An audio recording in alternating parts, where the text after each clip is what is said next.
I'm going to show you several different triangles here. There's three in this example, although the homework problem you're working on may only have one.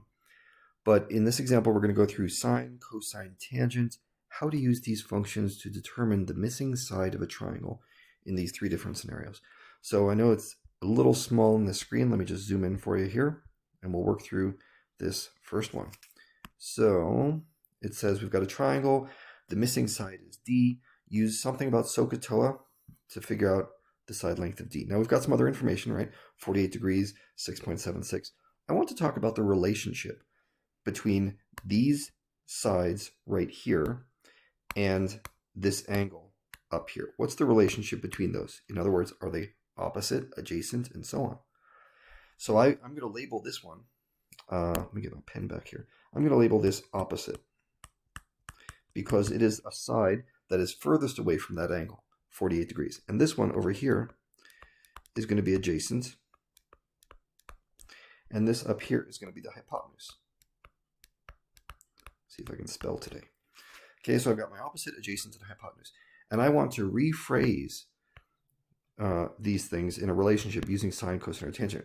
Well, which one of those trig functions uses opposite and adjacent? If you remember SOHCAHTOA, it's going to be the tangent, t.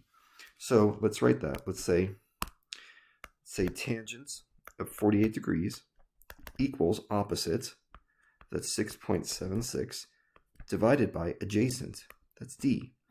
And now we just have to use algebra. We're done with the trigonometry. Now we just need to use algebra to get this into a d expression. D equals something. So I'm going to multiply both sides by d. Now I've got d tangent 48 degrees equals 6.76. And then we divide both sides by tangent 48 degrees. Yes, you can do that. So d equals 6.76 divided by tangent 48 degrees. Now sometimes I see students try to split up the tangent and the angle. You can't do that. Tangent and the angle are stuck together. They don't come apart. So there's our answer. Now, if you have a calculator, you could turn that into a decimal form, but I think this particular problem wanted it just as a formula. Let's try the next one. I'll go quicker now because we've been through the basics. If I look at that angle and say, what's this 7.151? That's the adjacent side. Okay, and E is my hypotenuse. Well, which one of these things relates adjacent and hypotenuse? That's cosine right there. So my equation will be this. Cosine of 36 degrees equals A over H. Or in other words, 7.51 divided by E. So if I want to find E, I multiply both sides by E. I get E cosine 36 degrees equals 7.51. And now I divide both sides by cosine of 36 degrees. Not by cosine itself, but by the whole thing, cosine of 36 degrees. And that is going to be my answer. Okay, last example.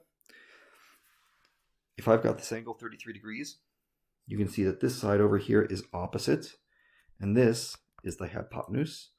Well, which one of these trig functions relates opposite and hypotenuse? It is the sine function. So here's my equation. Sine of 33 degrees equals d over 9.81. And now the trigonometry is done. All that's left is some algebra. So I'm going to multiply each side by 9.81. 9.81 times sine of 33 degrees equals d. This one's actually a little quicker than the other two. I'm just done right here. There's no fraction involved.